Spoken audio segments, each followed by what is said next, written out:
arms, I tore my hair, I cried, what shall I do? Ah, tonight I'm bound for Bigelow's town, no more will I see you. Well, as the streets were lonesome at the hour of 2 o'clock, I put on the shirt and apron and marched down to the dock. The crew, they saw me coming, these words to me did say, my dear old chap, you struck a snap since you've been gone away. Aren't those the new spring fashions that the ladies wear on shore? Where is the shop you bought 'em at, and is there any more? The captain on the quarterdeck looked at me with a frown, saying, Jack, my boy, a better suit that for £30. I would, sir, if I could, sir, if I only had the chance. When I met a girl on Peter Street, she asked me to a dance. She danced my heart's deception, I got proud from head to feet.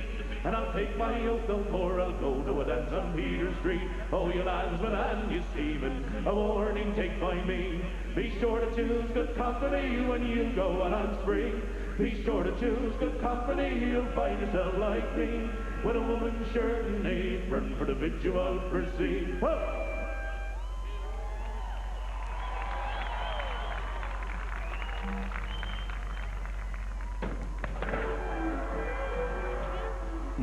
Well, with the music of the Irish descendants, the Matthew arrives in harbor in Bonavista, Newfoundland, right on schedule, and just before the Queen arrives. It looks like they're stopped there just at the entrance to the harbor to fire the guns.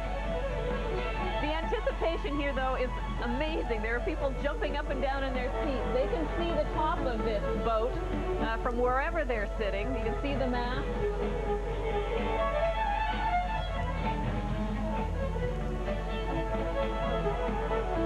Well, all eyes are focused on the Matthew, which is a bit of an upstage for the royal party. It's due to arrive in a couple of seconds. It's going to be hard for a lot of people to switch focus, two big events in their little community at the same time. One can hardly imagine what will happen, in fact, when they both arrive.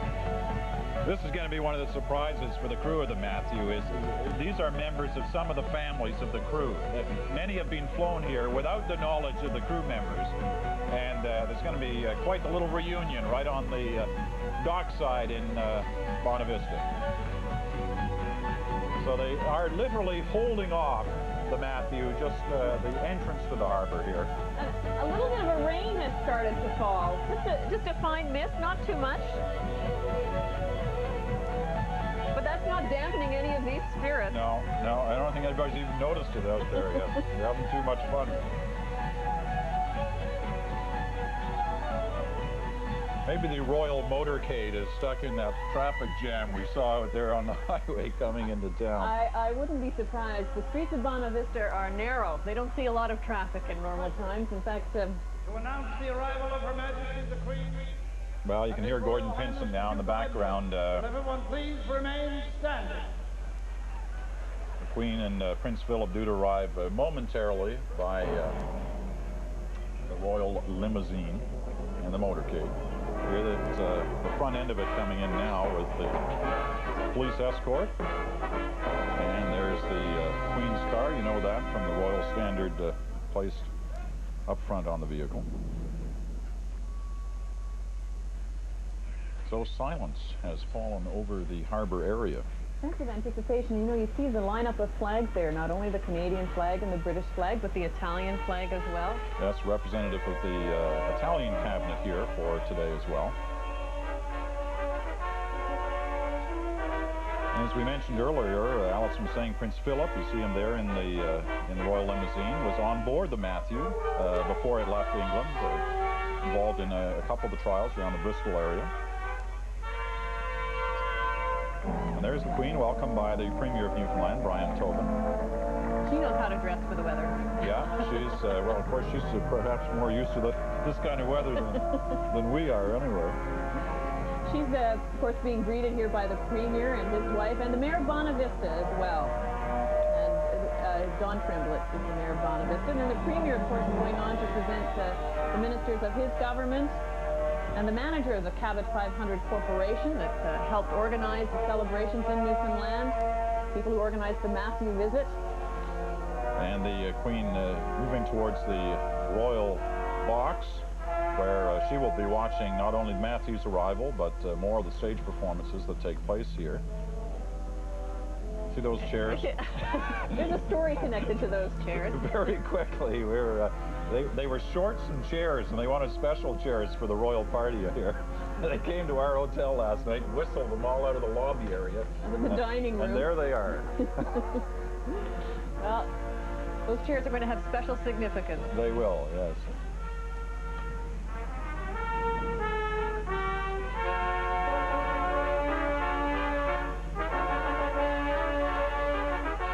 Prince Philip and Queen Elizabeth and a blanket in place. It is chilly, as we said, 4 degrees, -4 Celsius with the wind chill in the Bonavista area today.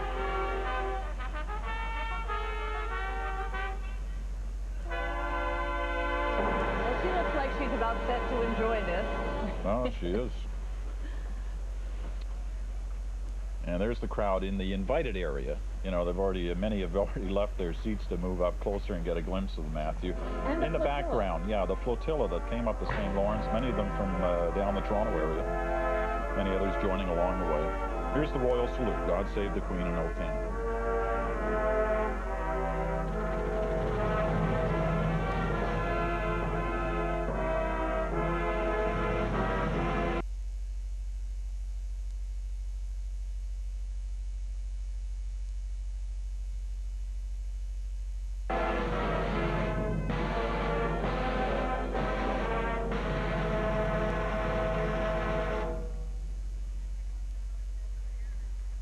With the royal salute completed, Gordon Pinson will once again take over the ceremonies here as the Matthew fires its guns on arrival here in Bonavista.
Please be seated.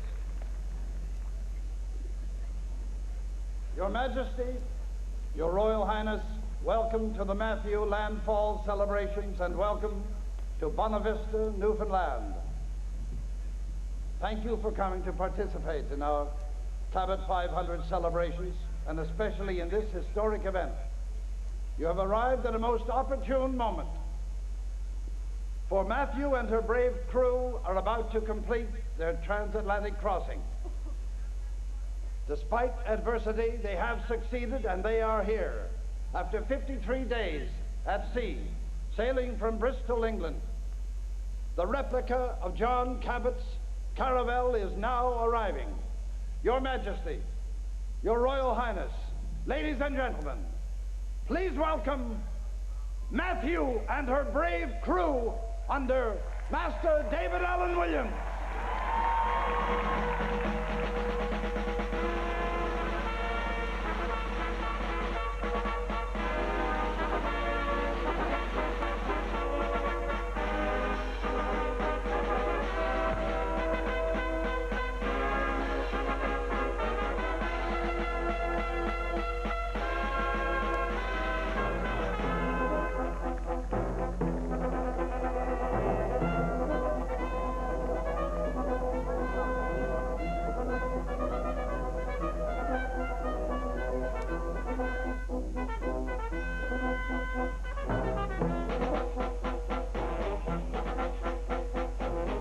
see the families just on the wharf, right at dockside, as the Matthew comes in those final few meters. Once again, for many of these crew members, they didn't realize that their parents, their brothers, their sisters, in one case their fiancé, would be here to meet them. So this final moment will be an emotional one, and we'll certainly let some of it play without commentary. You won't need words on that. Well, their work's not complete yet. They've got to dock this ship, tie it up. Yeah, for the first time in more than a month. Well, and standing behind them, actually, when you see in that shot the flotilla as well, all the others who've come by boat to watch this historic event.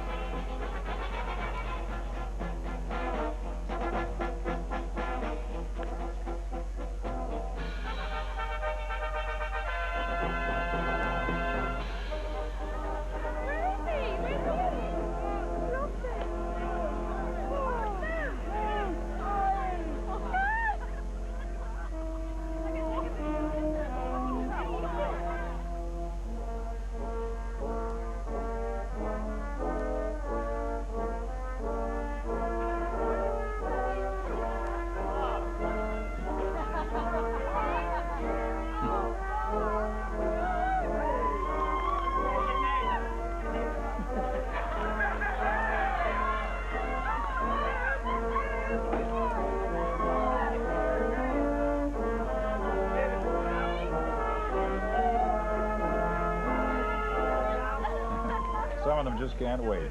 You can hardly blame them after all this. British tradition. 3 cheers for the master and crew of Matthew. Hip hip, hooray! Hip hip, hooray! Hip hip, hooray! Welcome to Bonavista. We're all very proud of you, and welcome ashore. Now remember, these guys haven't had set foot on terra firma in more than a month. The legs may be a little wobbly. I was going to say, but the emotions will certainly be there. Take a moment to find their land legs. One can only imagine, too, what for them must have been the sight coming into that harbor. Yeah. Something for us to see that ship, for them to see not only the faces of their family, but this crowd of thousands assembled around the harbor to greet them. Okay, they're all yours.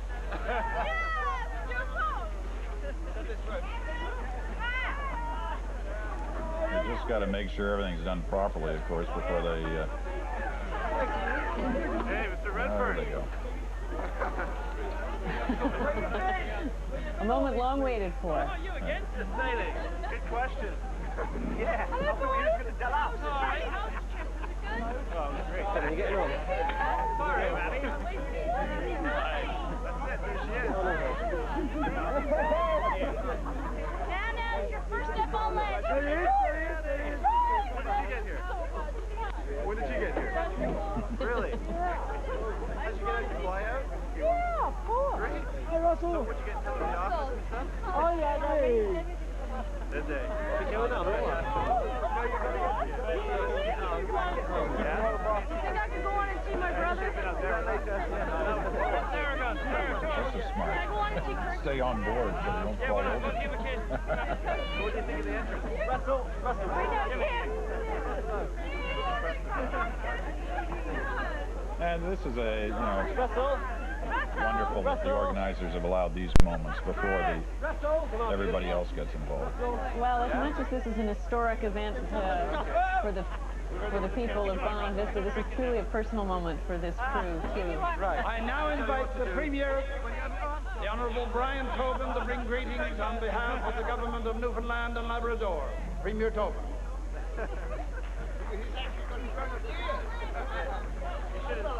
Your Majesty, Your Royal Highness, Your Honours, Prime Minister John Bruton of Ireland, Premier Klein of Alberta, Mesdames et Messieurs les ministres fédéraux et les représentants diplomatiques, Your Worship Mayor Don Tremblay, distinguished guests, and to our many friends watching around the nation, Canada, and around the world, I proudly welcome you to our great province and to this beautiful town of Bonavista on this momentous day. We have we have before us the end of a great journey, which marks the passage of 500 years for Newfoundland and Labrador. Nous nous trouvons à la fin d'un grand voyage qui marque pour Terre-Neuve et le Labrador 500 ans d'histoire. This day, in Bonavista, we are gathered to witness and mark the voyage of the Matthew. Indeed, the last time I saw Matthew, she was in Bristol. The last time Bonavista saw Matthew was 500 years ago, and we're proud to welcome her back once again to Bonavista, Newfoundland.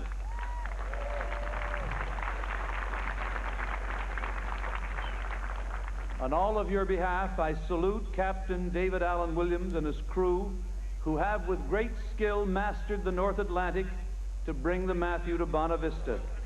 The people of Newfoundland and Labrador are deeply honored to have Her Majesty Queen Elizabeth and His Royal Highness Prince Philip, Duke of Edinburgh, present today to witness this extraordinary event.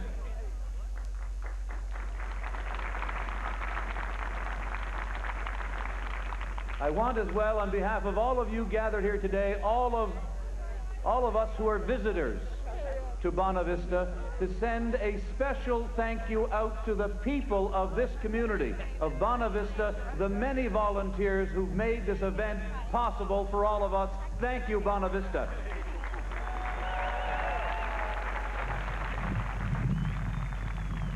Upon his return to England, Giovanni Cabot, or John Cabot as he was known in England and Bristol, was hailed as the great admiral. Indeed, his achievements stimulated European knowledge of and interest in the land that lay across the ocean to the northwest.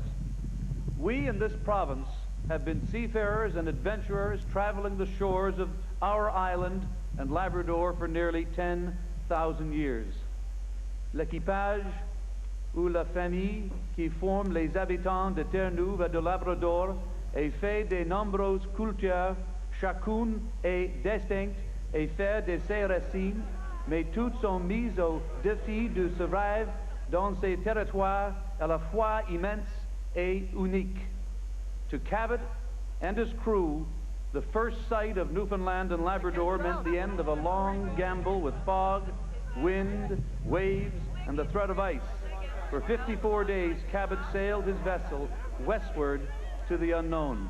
Ladies and gentlemen, I must pause and ask you to welcome the captain of the Matthew, who's now just taken his place on the stage. Captain David Allen Williams.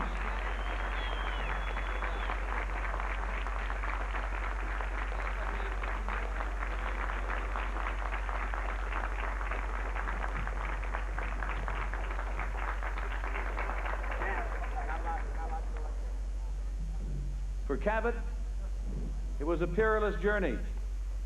As the crew and captain of the modern-day vessel have discovered, the gales of the North Atlantic are a stern and sometimes can be an unforgiving master. Like Cabot in 1497, Captain Allen Williams has steered his ship into the setting sun, and the sun is setting out there, I can assure you, somewhere, and found the far east of the Western world. Now, there have been many milestones along our journey in Newfoundland and Labrador. Our indigenous people walked the ground from the Torn Ghats to Cape Race. Their history, art, and rich mythology tell the story of ingenious human adaptation in a sometimes harsh environment. The first known point of contact, European contact, was with the Norse around 1000 AD, in the site now known as L'Anse à Meadows. In Newfoundland and Labrador, Aboriginal peoples have shared their invaluable skills, their knowledge of the natural and spiritual worlds. There has also been the great cost that sometimes come when cultures intersect. We pause today to solemnly remember a people, the Beothics, for whom the human journey ended all too soon. The growth of enterprise and settlement, the beginnings of organized society, the rise of institutions, the great Labrador fishery, and the flowering of the arts and cultural life all had gained their foothold in this land by the end of the 19th century. We fostered in this province a strong national identity, a sense of place, and a people firmly rooted to our rugged home. It was as a nation in our own right, that we played a pivotal role, especially relative to our small population in 2 world wars.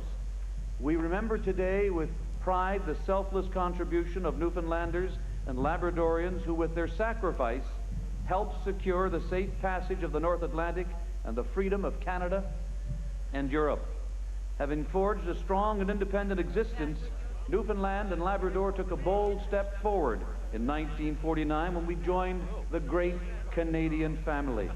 Britain's oldest colony became Canada's newest province and joined a federation that the United Nations has now, for 4 years in a row, named the best country of the world in which to live.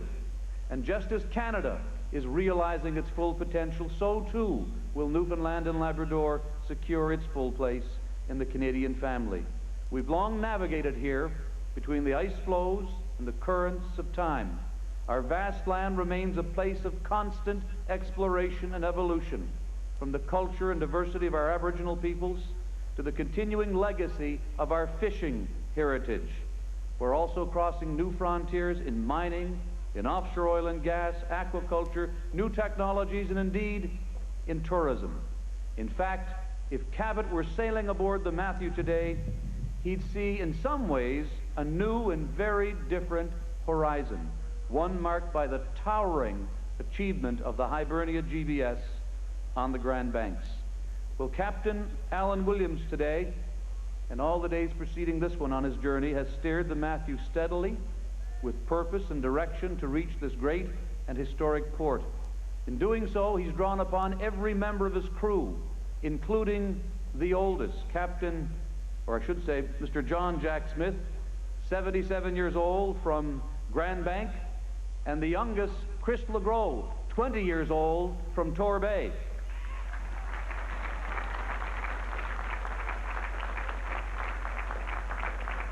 So in celebrating their achievement, that of all the crew, let us remember that today we are paying less a tribute to the past and thinking more about our future with great confidence in the knowledge of all that we together, like Captain Williams and his crew, can become. Thank you.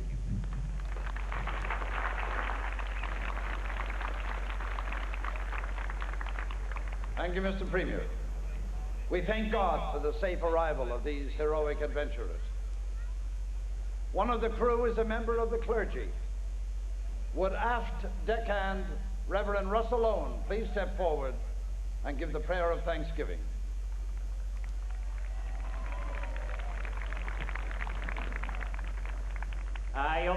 Your Majesties, ladies and gentlemen, we thank God for the safe arrival of the Matthew, and I on my part thank God for my shipmates. I thank God for this glorious welcome you are giving us. May God bless Newfoundland and Labrador, guard her people, guide her leaders, and give us his peace. And because Henry VII was a Welshman, on his mother's side, Trwy Iesu Grist ein harglwyr per Iesum Christum Dominum Nostrum, through Jesus Christ our Lord. Amen.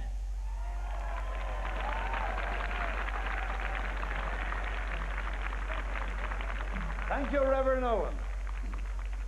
Ladies and gentlemen, it is with great pleasure that I invite Master David Allen Williams to bring greetings. Master Allen Williams.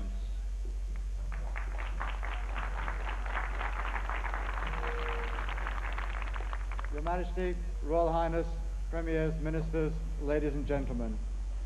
John Cabot and his crew would have been overwhelmed by such a reception. So too are the crew of this Matthew today. That voyage of Cabot was the initial span of the bridge that links Europe with North America. This voyage continues to strengthen the bond between the communities across the ocean. Royal patronage and commercial funding is a common link for the voyages separated by 500 years. Without the visionary support of Michael Slade, this ship would not have sailed in here today.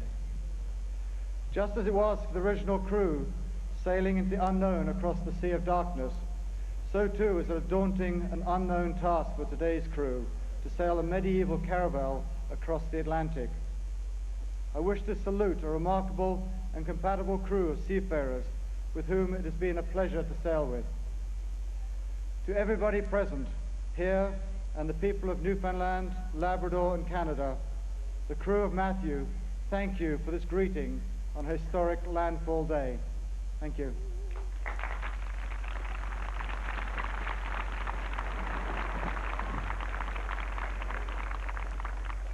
Ladies and gentlemen, it gives me pleasure to introduce the Minister of Canadian Heritage, the Honourable Sheila Cox.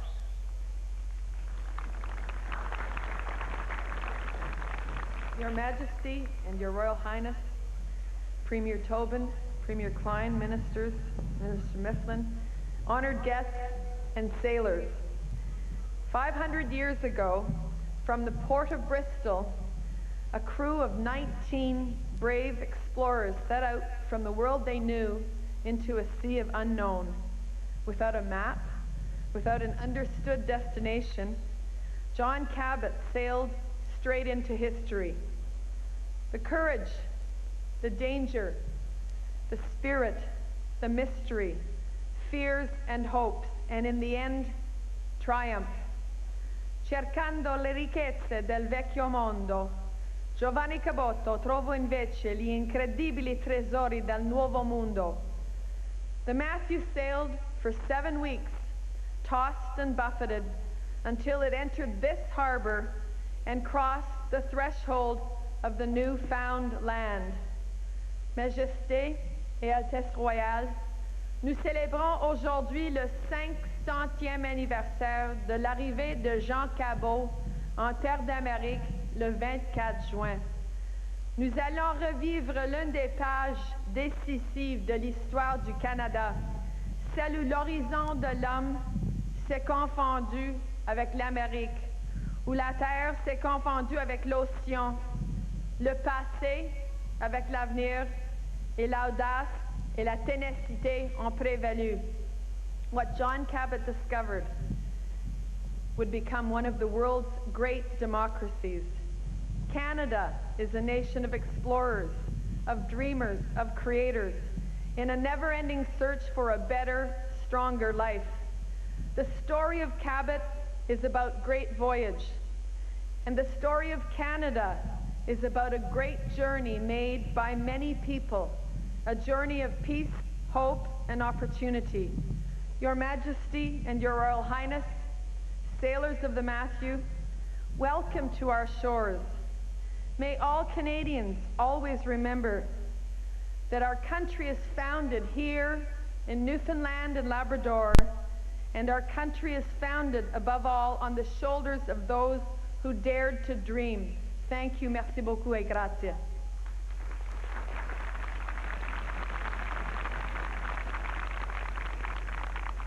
The people of Britain's oldest overseas colony, Newfoundland and Labrador, have, like the British, always had a love of theatre and everything theatrical. We now present one of Newfoundland and Labrador's premier theatre companies. Rising Tide Theatre will present an interesting sketch of this province's history. Also participating in this performance will be our massed choir, consisting of members from the Newman's Cove and Bonavista Celebration Choirs of Newfoundland, and from the Filton Choir of Bristol, England. Finally, we will hear one of Newfoundland and Labrador's most beloved traditional folk songs, as performed by the Juno Award-winning Newfoundland and Labrador group, The Irish Descendants.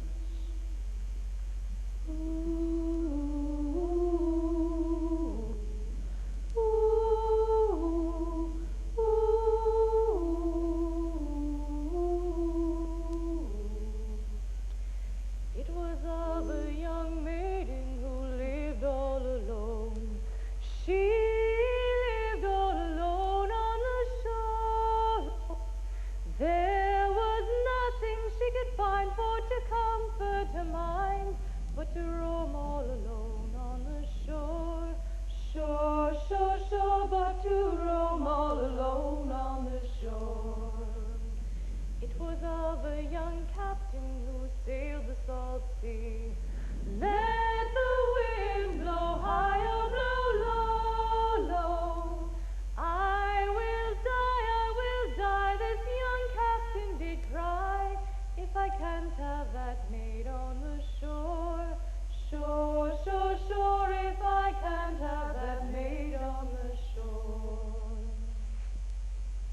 the opportunities we need. The cloudless skies devoid of hurricanes, the continuity of eastern breezes, the optimism bred of noble hearts, the will that will not break when flesh is weak. Then shall we crown this venture with success.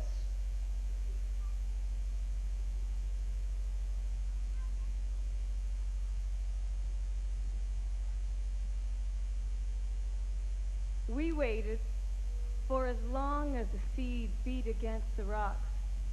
While they roamed and waited, we waited and worked and watched as they discovered new lands, watched their leave-taking as priests blessed boats bound for the fat, waited for their return from the Labrador, watched white ships sail to the Grand Banks, harbors full of schooners, waited as they took their buck saws and wool socks and went into the woods, watched as they went to the Boston States to ply their trades.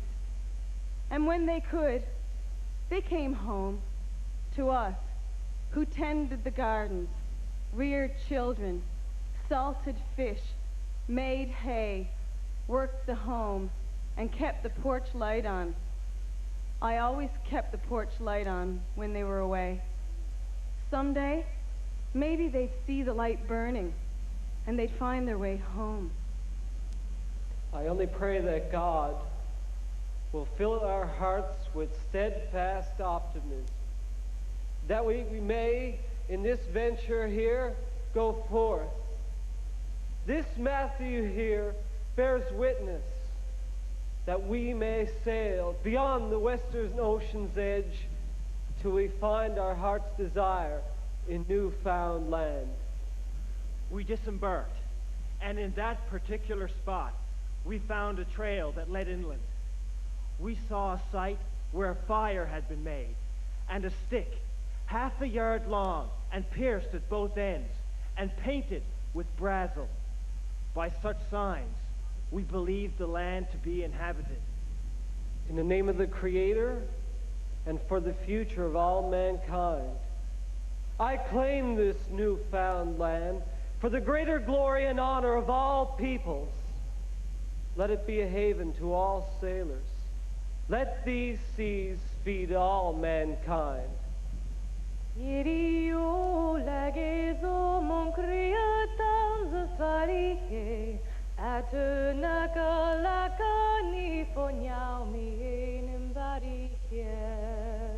Each on his own, they just came, that's all.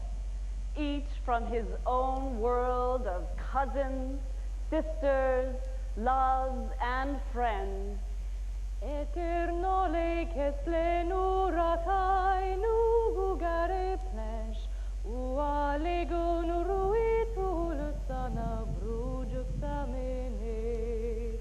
Left behind the native sod, left behind a nation growing, left behind a doubtful God, and came, perhaps to fish for cod.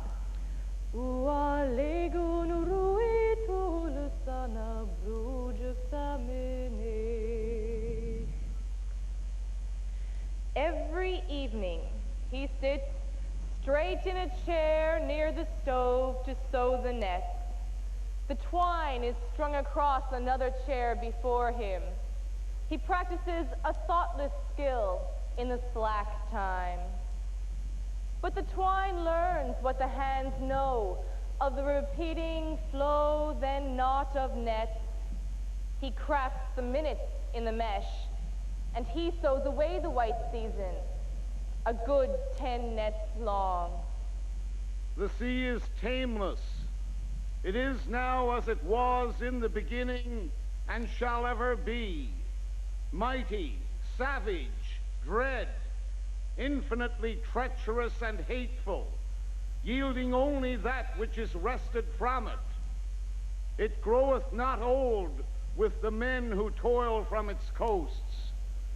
Generation upon the heels of generation, infinitely arising, go forth in hope against it. Fare you well, my dearest Henry,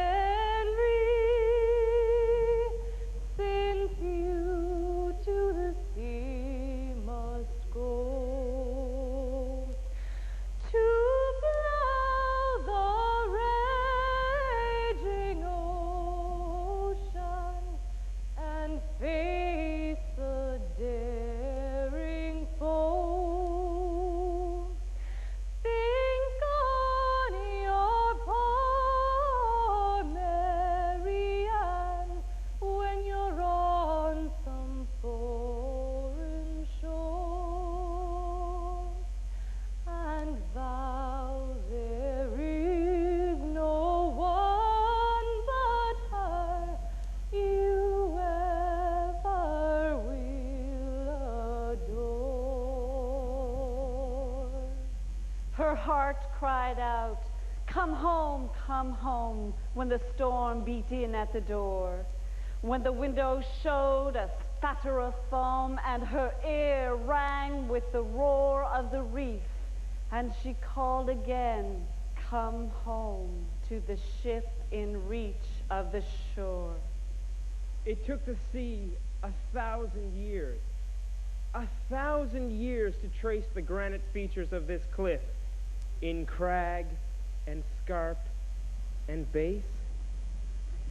It took the sea an hour one night, an hour of storm to place the sculpture of these granite scenes upon a woman's face. No more I'll be leaving she to go to Golden Bay. No more her having to wait and wonder, with the wind enough to shake the house down, and me out on the water with nothing but a bit of canvas to bring us home. No more her crying for relief at seeing me coming in with neither spar left upright, but every man jack of the crew still aboard. No more August gales for she to ride out. Still, I could stand one more myself, one more load of salt to carry back from Spain, one more trip to the West Indies, one more summer on the Labrador, or just one more day out in a dory with a little gaff sail. That'd be enough. But no more of that for me. So I'll see ya, boys, come summer in Golden Bay. A long, thin line, thinner and thinner as it goes, becomes a dot, disappears where there is nothing. These are the villagers. They are leaving their village, huddled into the wind. They are going away, out where there is nothing. They have gone away to nothing. The long, thin line dissolves itself into the emptiness of snow. At the end of the line, turned to the wind, she stands looking back. If she had been farther up the line, she could have been spared this instant. But where she is, at the end of it, she is forced to confront, face to face, the final moment of their going. In a second, when this scene unfreezes itself, she will turn, become again the last of the line, will turn and walk away, will become nothing in the windy distance. In this instant, however, she is frozen where she is, solidified against the wind, turned back toward the house. On the window, a flower pot, and in it a flower bloomed open to the day's bright light. Outside, everything is frozen still, everything except the wind, and the wind's white howling. They shall live in this place forever and ever.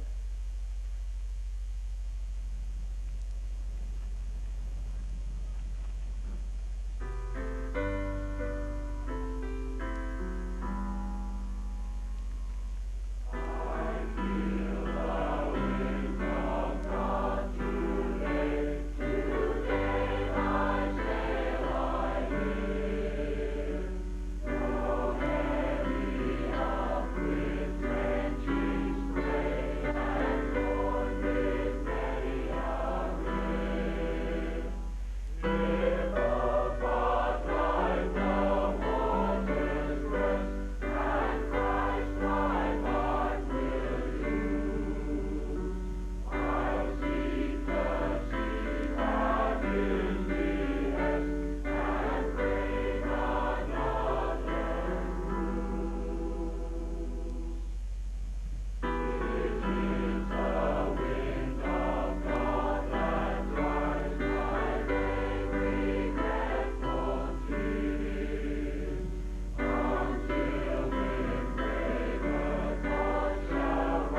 Let me fish off Cape St. Mary's, where the hagdown sails and the foghorns wail, with my friends, the Browns and the Clarys.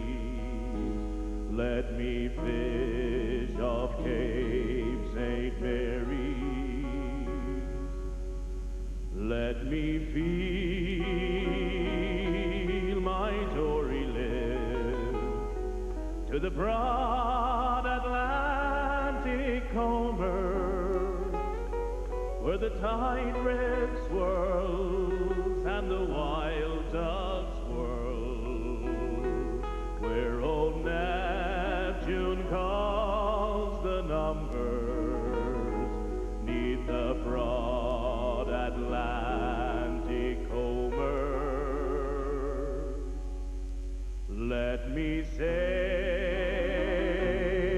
up Golden Bay with my oilskins all a-streamin' from the thunder squall when I haul me trawl, and my old Cape Anna gleamin' with my oilskins all a-streamin'. Let me view that rugged shore where the beach is all a-glisten, with the capeland spun, where from dusk to dawn you bait your trawls and listen to the undertow a-hissin'.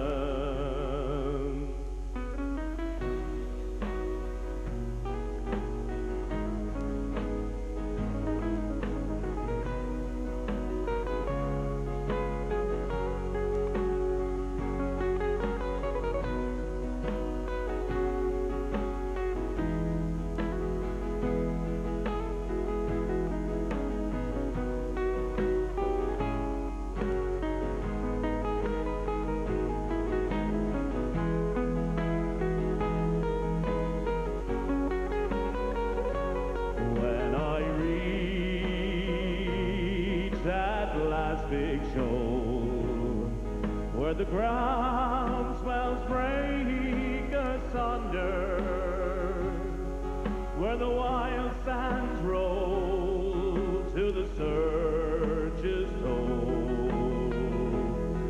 Let me be a man and take it when my dory fails to make it. Back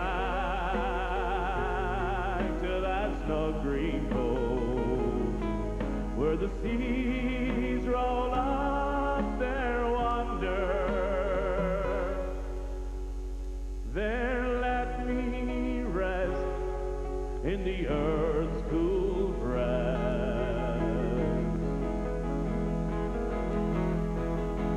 where the stars shine out their wonder, and the seas roll up their thunder,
From the Government of Canada, I invite the Minister of Veterans Affairs, the Honourable Fred Mifflin, to bring greetings.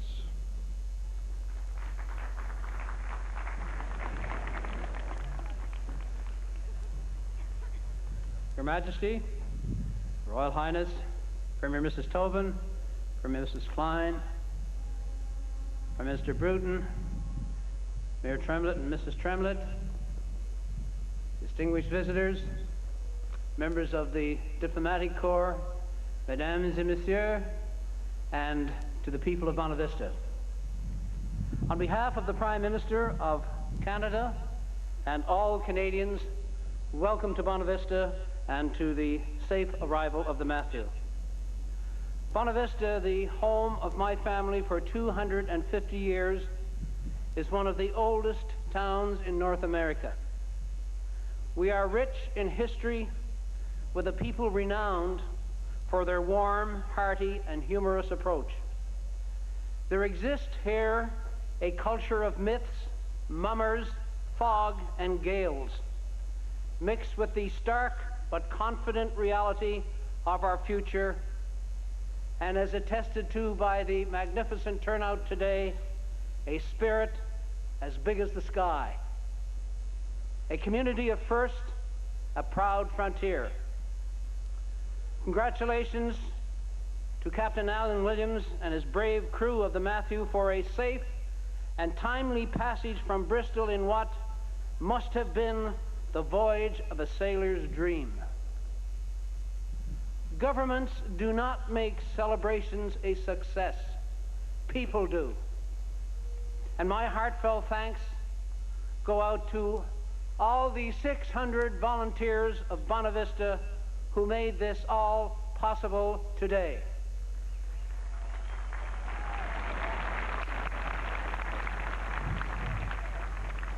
Your Majesty and Your Royal Highness, I can tell you as a Bonavistonian, we are a proud people, we are proud Canadians, but never prouder than today that you have honored us with your presence as we relive history in such a rare and exciting manner.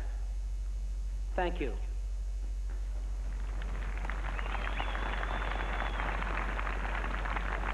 My best wishes and congratulations to all for a brilliant success.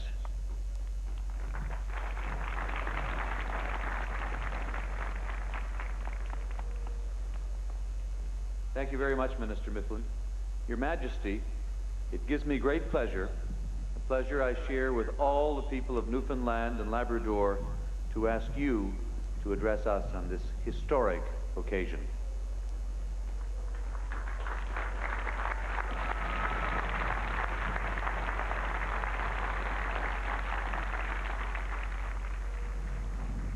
Minister, Premier Tobin, I am delighted to be here to mark the anniversary of an historic event, the completion of the voyage of Giovanni Cabot, as he was in his native Italy, to Canada.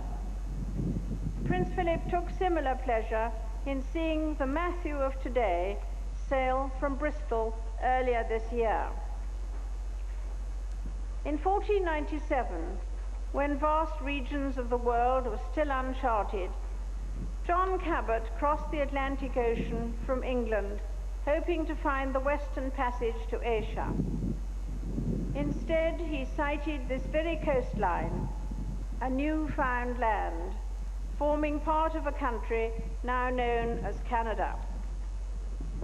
So Newfoundland became the link between the old and the new worlds. It represents the geographical and intellectual beginning of a modern North America. That extraordinary voyage of discovery was the beginning of the affectionate relationship that has existed between Great Britain and Newfoundland and Labrador ever since. Cependant, Terre-Neuve fait aujourd'hui partie du Canada, au-dessus duquel l'unifolie flotte si fièrement, établissant ainsi l'identité unique d'un pays respecté aux quatre coins du globe. The world has, of course, been transformed since Cabot landed here. It was a Canadian, Marshall McLuhan, who coined the phrase global village, as he sought to capture the impact of technology and communications on our lives and culture, and in the development of which Canada and Canadians have played so conspicuous a part. Many great achievements begin with a dream. As Rick Hansen said 10 years ago when he completed his world tour, you see, dreams do still come true. John Cabot's dreams came true in the shape of Newfoundland and Labrador and of Canada. The dreams of countless thousands of Canadians are still coming true. I know that the determination and tenacity, especially typical of Newfoundland and Labrador, will combine with the vision which inspires to ensure that the challenge of the next century can be met and triumphantly overcome. As we look back on all that Cabot lived for and on what the land he found has given us, let us salute that brave sailor and pray that we may, God willing, inherit some of his marvelous vision and courage. Canada's next 500 years will be then as glorious as its past.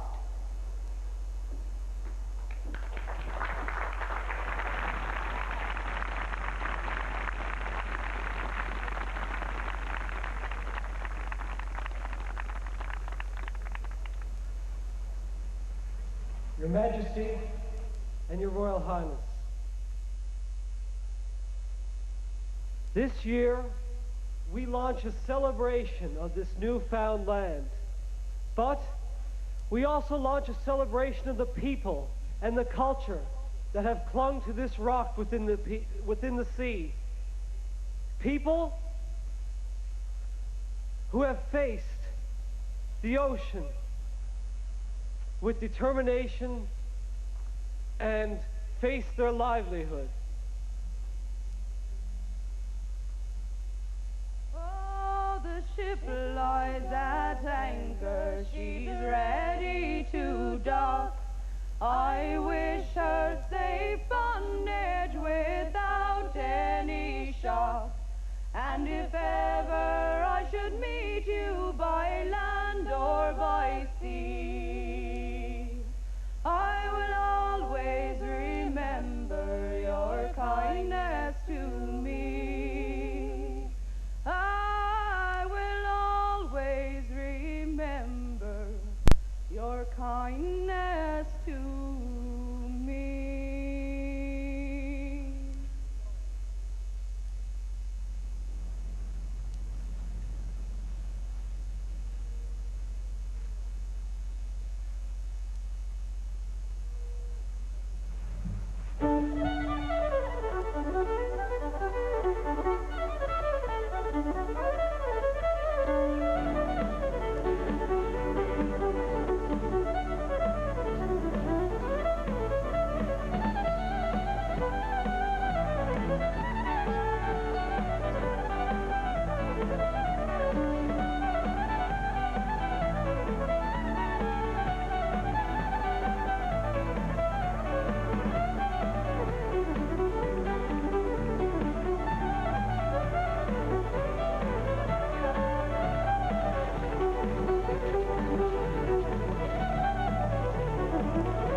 Ladies and gentlemen, on behalf of you all, I would like to express our sincere thanks to Her Majesty and the Duke of Edinburgh for honoring us with their presence at our celebrations today.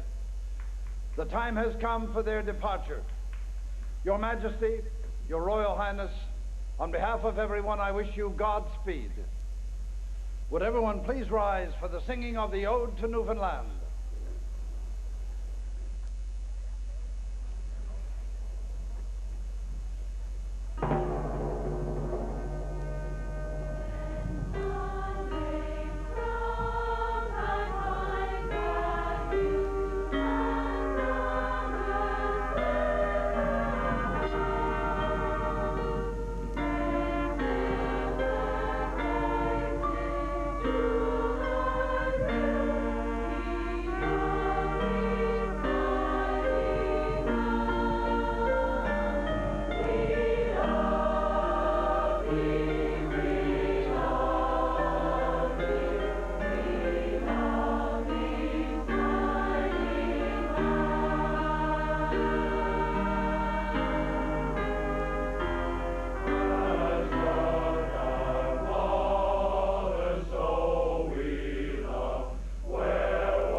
Well, the Queen being escorted off the stage now in the Bonavista Harbor here by the Premier of Newfoundland, Brian Tobin. The royal party will leave the area. The ceremony still to take place includes speeches from the Irish Prime Minister, who is here, and we'll have the opportunity to interview a number of the crew members, and especially the Canadian crew members, from the Matthew. You know, it's been one of those sort of medal performance days, Alison, where obviously the crew of the Matthew, as the Queen is met by Gordon Pinson, who's emceed the events this afternoon. The crew of the Matthew, definitely gold medal winning performers today after the incredible voyage they've just come off of. But we've got to give special mention to the group of young girls, the traditional Newfoundland step dance, who were brought out here about 20 minutes before their time on stage, and it is very cold here, ladies and gentlemen, and they were in those little costumes, and some of them were having a real hard time trying to stay warm, but they did their number, and they did it with honor out there. With real Newfoundland style. They did. One of the more exciting ones that got the crowd going there, and even had the Queen tapping her toes while they were the royal toe is often known to tap, in fact. I think she... Yeah, that's right. Well, it's been quite a past last 45 minutes or so with the performance on stage. Obviously, everybody here would have hoped for much better weather. It is cold, -4 with the wind chill factored in here, and it's taken its toll on a lot of people. Some members of the crowd, especially those from outside the main area, have filtered off out of the harbor area. It's just been too cold and windy for them. And a bit of rain as well. Some of them were hauling out bits of plastic here to try and get a bit out of the rain. Queen getting a chance to see the Matthew before she actually leaves. You saw the master of the boat, skipper David Allen Williams, is escorting her now on board the Matthew. Maybe she'll be stepping on board. It's unclear from this shot whether she'll actually get on board, but she's certainly having a look at this vessel that brought the modern-day Cabot crew. Well, there she is, just off on the wharf area. Yeah. And once a couple again, of sailors trading tips. Yeah, that's for sure. Prince Philip and the skipper of the boat. Once again, we remind you we're not allowed to put our microphones in here for these private kind of conversations, but we can only imagine the kind of conversations that are taking place It's amazing when you see this thing up close and in person. It is such a small little ship when you have the sense of what travels the ocean these days, and to think that they've come all the way across the North Atlantic in at times very blustery conditions. You've got to hand it to them, and of course their predecessors and our predecessors who made the voyage so many centuries ago. This is perhaps the time that people who really come to see royalty wait for most, as the Queen here meets the members of the crew. Finds out firsthand what it might have been like for 53 days on board that vessel. And the captain of the ship introducing his crew. And as we said, our Anne Macmillan is down there in the crowd. A little later, after the royal party leaves, we'll have a chance to talk to a couple of the crew members, the Canadian members who were on board the Matthew. You heard we were lucky enough to have a chat with the captain as they were still entering the Bonavista Harbor area just before all these ceremonies took place. Prince Philip getting, the Queen getting a gift from one of the crew members. It looks like a flask or a carafe of some nature.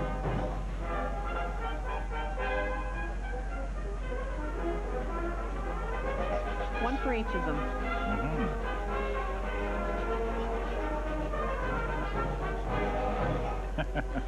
Having a look, checking to see if there's anything inside. Well, the crew was in fact presented with a cask of brandy before they left England that they used to celebrate milestones on the voyage across. It's hard to imagine there being left over. Imagine certainly days like this out there, it would have warmed the stomach, if not the heart. Also, some of the family members of the crew. We can see the captain's wife behind him. They dressed in period costume as well.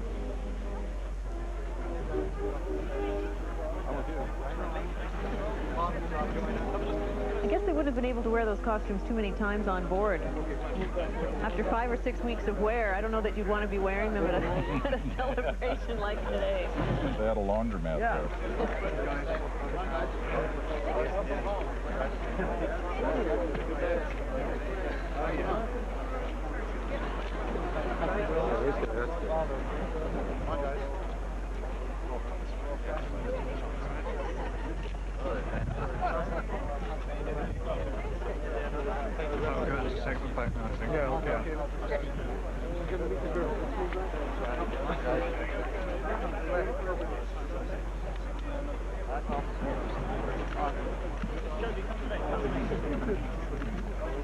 And the visit with the crew of the Matthew complete. The Queen now with the master of the ship, David Allen Williams.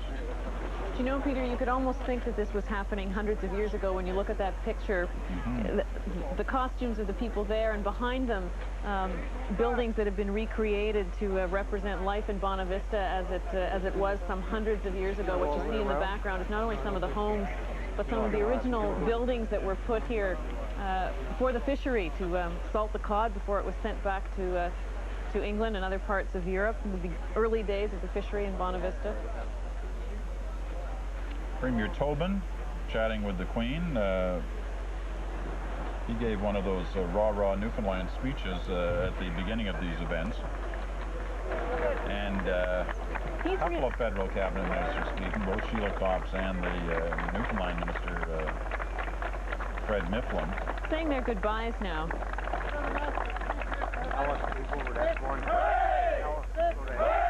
And from the crew, 3 cheers to the Queen, which she recognizes, thanks them, and heads off into her motorcade, which will depart the area with still a couple of events left on the stage, including, as we said, the speech from the Prime Minister of Ireland, John Bruton, who very familiar with Newfoundland, has friends here, has visited here a number of times, but he just lost an election and will be leaving office in the next few days, so this being one of the last official functions that he's had. He's got some real connections with Newfoundland, though. He, I guess in his life, other than as a politician, has done some research into the roots of the Irish roots that are so deeply bound here in Newfoundland. We're also going to hear from an Italian representative as well. Of course, there are several references made in the comments today about how Cabot was really Giovanni Caboto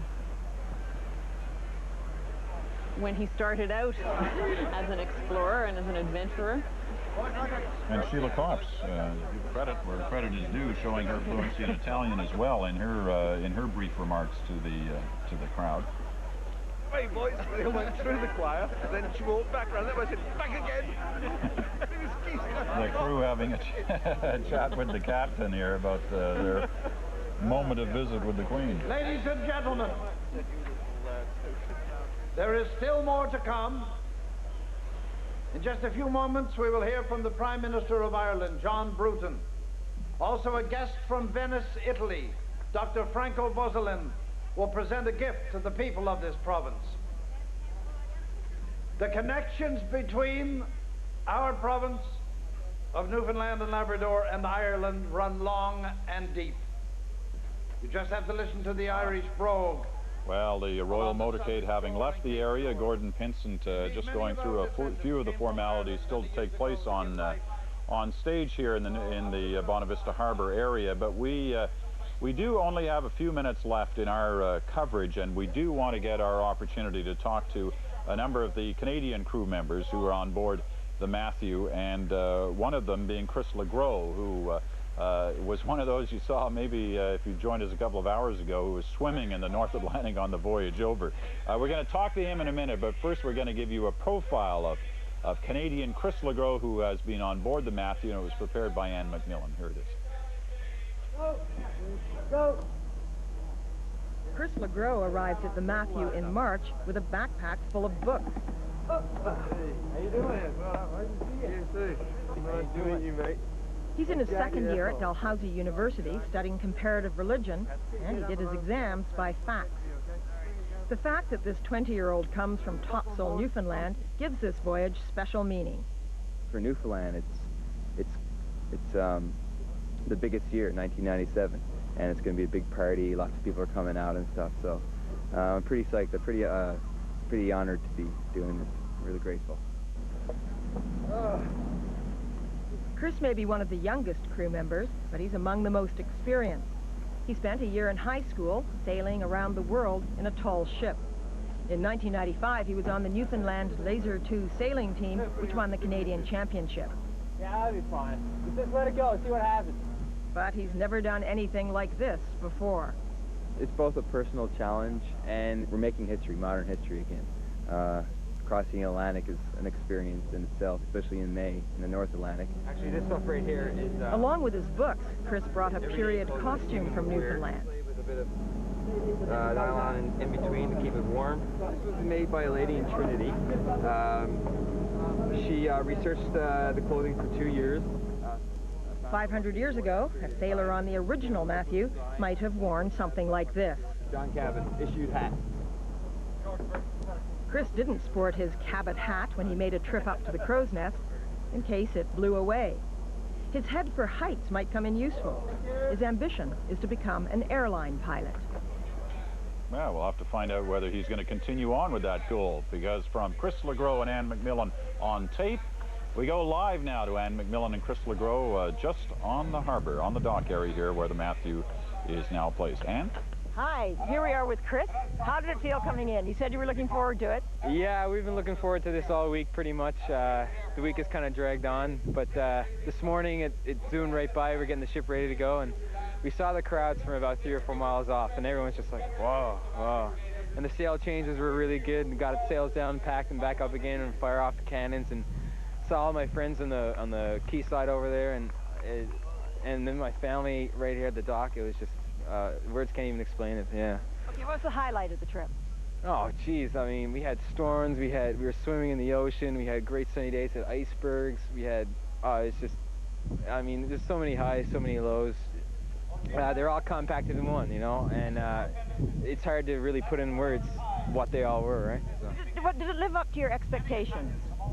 Oh, well, they surpassed my expectations. The ship performed well, and then in rough water, we went through 2 or 3 really, really bad storms, and it was, as the captain said, the easiest Force 11 he'd ever been in. We kind of sat back and let the ship do the work. The food was below my expectations, but you know, you gotta draw the line somewhere, I suppose. It's all part of the experience.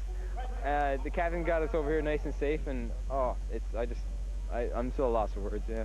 Now, I must ask you one question. We saw you with all your books coming on the boat, taking your exams by fax. Did you pass? I passed all my exams in school, yeah. I found out halfway over, yeah, it was great.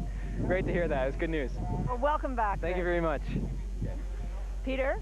All right, Anne, thanks very much. Well, part of the new era of the Crazy Canucks, that was Chris LeGros. You also heard us talk about Peter Ziminick. We're going to talk to him in a moment, but first, Anne profiles Toronto's Peter Ziminick.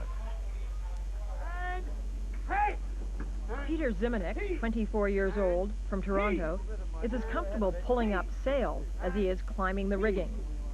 Being on board the Matthew brings all his interests together. I like Canada, I like sailing, I like history, and this is a way to touch history with your hands, you know, like hands-on history, like this boat's real and the trip's real.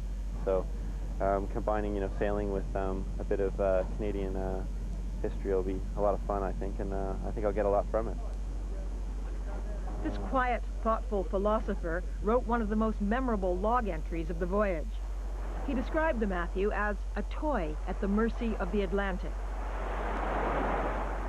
After a storm, he wrote, "Stepping out onto a sunny deck with light winds and a relatively calm sea made one feel alive and rewarded after facing, for some, the greatest challenge of the voyage." When he joined the ship in April, Peter was under no illusions about the dangers and hardships ahead. Why do this? I don't know, like, I guess, you know, mountain climbers always say that they climb mountains because they're there, and I guess, you know, if somebody calls you up and gives you the opportunity to sail on a ship like this, there's just no way you can turn it down, even if you are going to be a little cold and miserable, and you're not going to sleep a lot, and you're going to eat, like, powdered eggs and, you know, dried food, and you're never going to get more than 3-4 hours sleep at a time. I just think it's an opportunity too great to turn down. You know, it'd be a great adventure. I don't think I'll ever forget it. Well, that's Anne's on-tape profile of Toronto's Peter Ziminick, who was on board the Matthew. Well, now Peter Ziminick joins Anne McMillan beside the Matthew live. Anne. And here he is in the flesh, as you say, Peter, all the way from Toronto, and your first time in Newfoundland. How did it feel coming in on the Matthew? Fantastic. You can get a warmer reception anywhere. It's nice to have 30,000 people waving flags and cheering for you.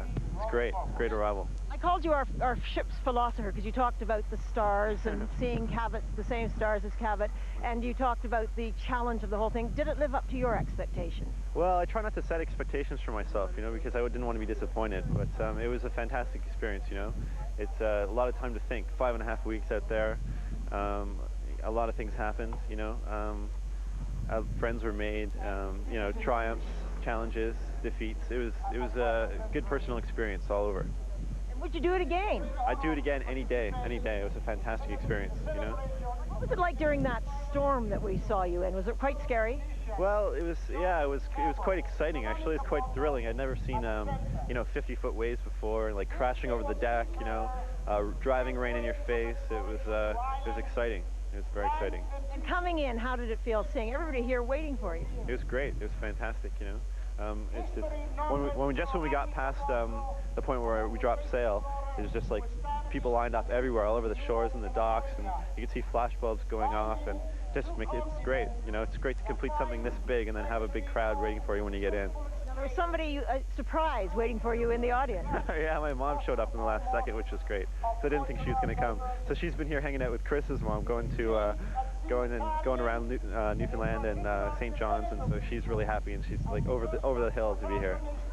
Well, that's great. Congratulations, and welcome back to Canada. Thank you very much.